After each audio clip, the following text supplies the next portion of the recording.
Okay, so today what I'm going to be doing is I'm going to be reviewing this. This is the William Henry E10. That's it. That's just this. That's the name of the knife.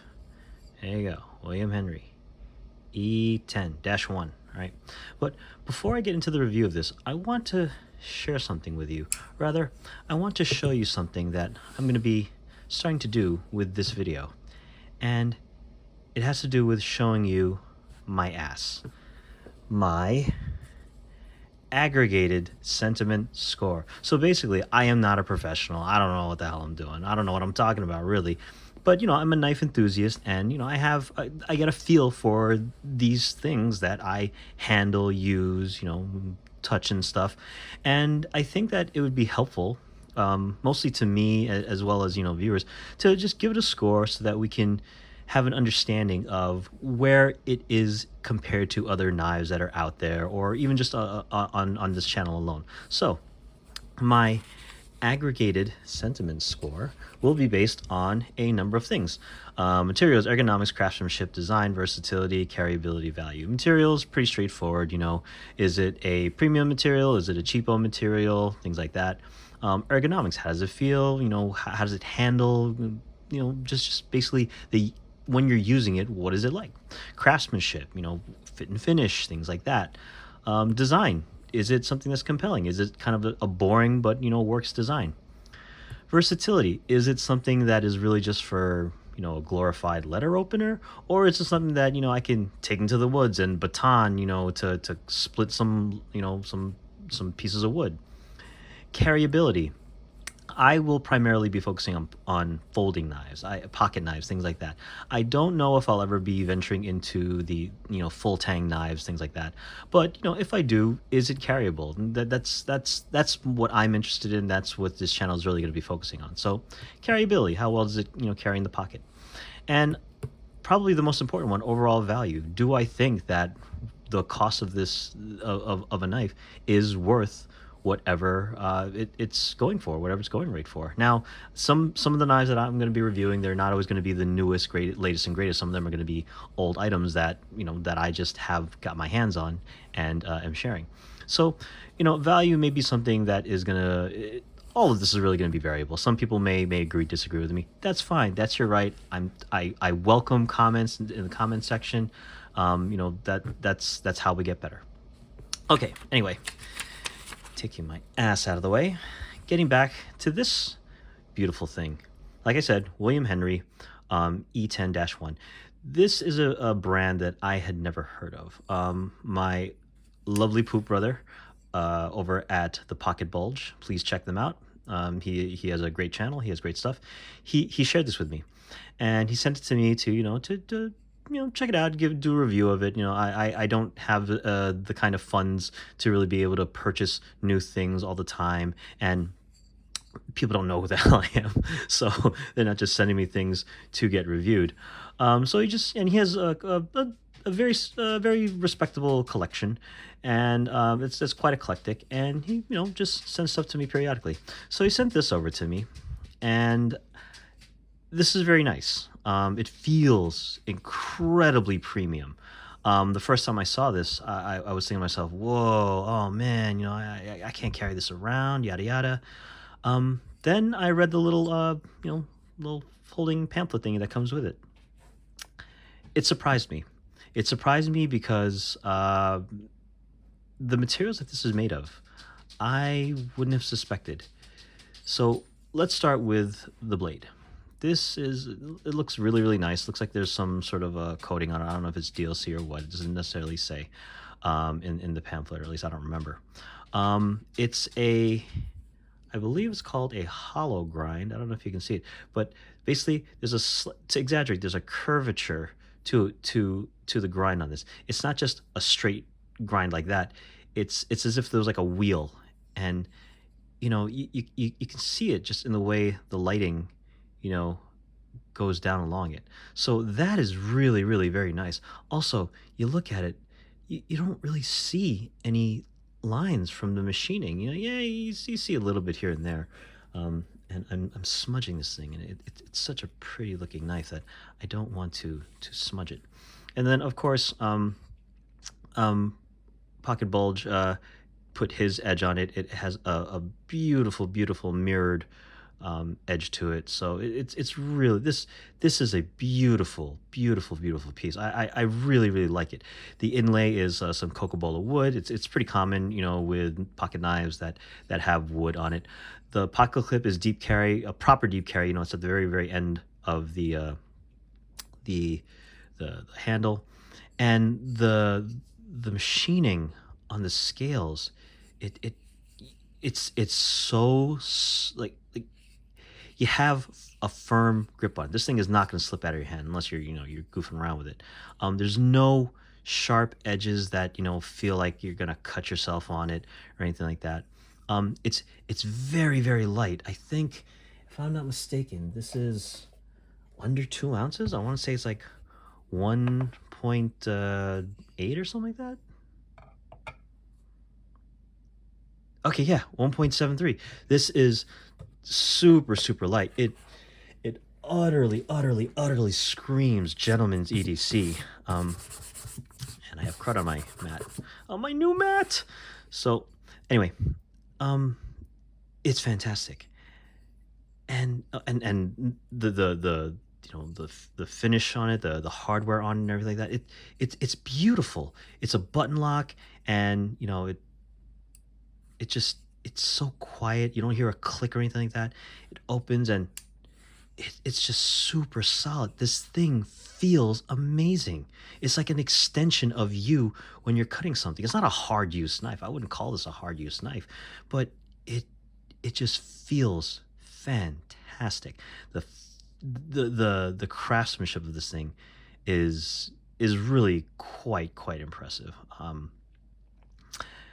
Now getting to some of the things here, the materials. I looked up on it, and I don't know if you can hear it, but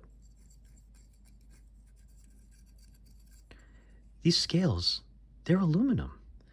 You would think, oh, okay, yeah, titanium or some other really fancy material. No, this is aluminum, super, super light. It's thick enough that it's very, very sturdy. It doesn't feel like it's gonna, cave in or collapse on you or anything like that. The grip is it's soft because it's aluminum, yet at the same time, because of the milling and everything like that, it just gives you so much purchase and grip on it. So it's fantastic. It's aluminum implemented incredibly, incredibly well. And the blade, D2. I have never, ever seen D2 that looks like this. This is a beautiful D2 blade. D2 blades are usually just, unfinished steel. It's a budget steel. It's a budget steel that people use on their pocket knives. And yeah, they work, and they hold their edge of this, that, and the other. Um, and I think that it works really well on this piece. Given that it's a gentleman's knife, it's not going to be getting hard use. It's so thin, you're not going to be whacking this thing on the back or anything like that. But it's incredibly capable because it's a tool steel. It'll hold its edge, typically better than some of the more budget steels like 8CR and things like that. Um, and yeah, that's kind of all you need. With this is the sort of thing that you could totally carry this in like the inside pocket of a suit. It will not weigh you down. It's not gonna do anything other than just be there for you when you need it. Um, and the thing about this is the price. Now, from what I've heard, William Henry makes very, very pricey knives, and I can see that. If they're doing this with D2 and aluminum, and what the hell would they do with something like Magna Cut and titanium with carbon fiber inlays and things like that? This knife, at least, and this is a pretty old piece. I believe this is from, I don't want to guess, but it's from a pretty long time ago. This at least when it started, retailed for around like $300. Now, if you told me today $300 for a D2 blade and aluminum handles with some Cocobolo, inlays, I'd say, okay. What am I getting for that? This is what you get for it. This beautiful, this is, it's highly functional. It'll do anything you need it to in terms of cutting and things like that. Um, it's just so refined. It's a fantastic knife. And the thing is, because it's these materials, really, you should be able to use this thing without feeling the need to baby it. But at $300, I don't know, man. That sort of becomes a tough pill to swallow. Anyway, okay, so let's get into it. Um, Materials. I would say just because of what the materials are, D2 aluminum, the cocoa cola wood. Yeah, it's a little fancy, but it feels pretentious at just being combined with these things. I would say out of five, I'd give the materials a three, solid three. D2 is not a bad steel. Again, I have very very strong opinions about D2 just because I'm not very good with my knives. Um, and aluminum, it is a light material, and when implemented well, I guess it's quite adequate. So I would give this a three in terms of materials. Ergonomics, oh man, I think I'd give this thing a five. It feels so, even though it is so thin, because the scales are contoured a bit, and you have this part here, which gives you that very very smooth kind of grippiness just from I forget what the principle is called, but that your fingerprints and everything can just really grip onto, and then all this purchase ergonomics of things are fantastic. I'd have to give this a five. Craftsmanship, five. If I could give it a six, I mean, I could give it a six because I can do whatever the hell I want. But five out of five, absolutely. Craftsmanship is wonderful. Design, I would say the design of this thing is again is also a five. It has an aesthetic. It has a very clear purpose to be a gentlemanly kind of knife, and it does it. It does it in tremendous fashion. So design totally five. Versatility. I don't know. It is a pretty thin blade. I don't see this really doing anything. I can see it's breaking down boxes. It could break down a bunch of cardboard, cut some papers, things like that. I don't see this as a hard use, even though it does have the hard use steel. Um, so just because it's D2 and I know D2 is tough stuff, I will give this yeah, I'll give it a three. Just because it could handle it, but really it's not something that you're going to be able to use in every single situation. Carryability, five. It's tremendous. It's so light and sleek. I love it. But when I started my collection, I was really looking for gentleman folders, because I was going to work and I was wearing dress pants, things like that, and I needed something that would not look out of place in an office and at the same time wouldn't weigh me down. So highly carryable, totally five. Value.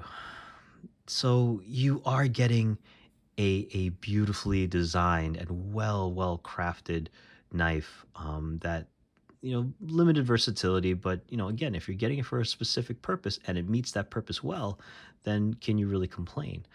Um, Value, that $300 mark, I I don't like it.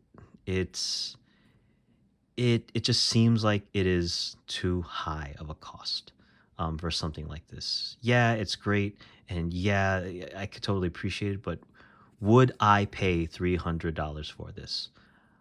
I don't think I would. So for its value, I'm actually going to give it a two. It is.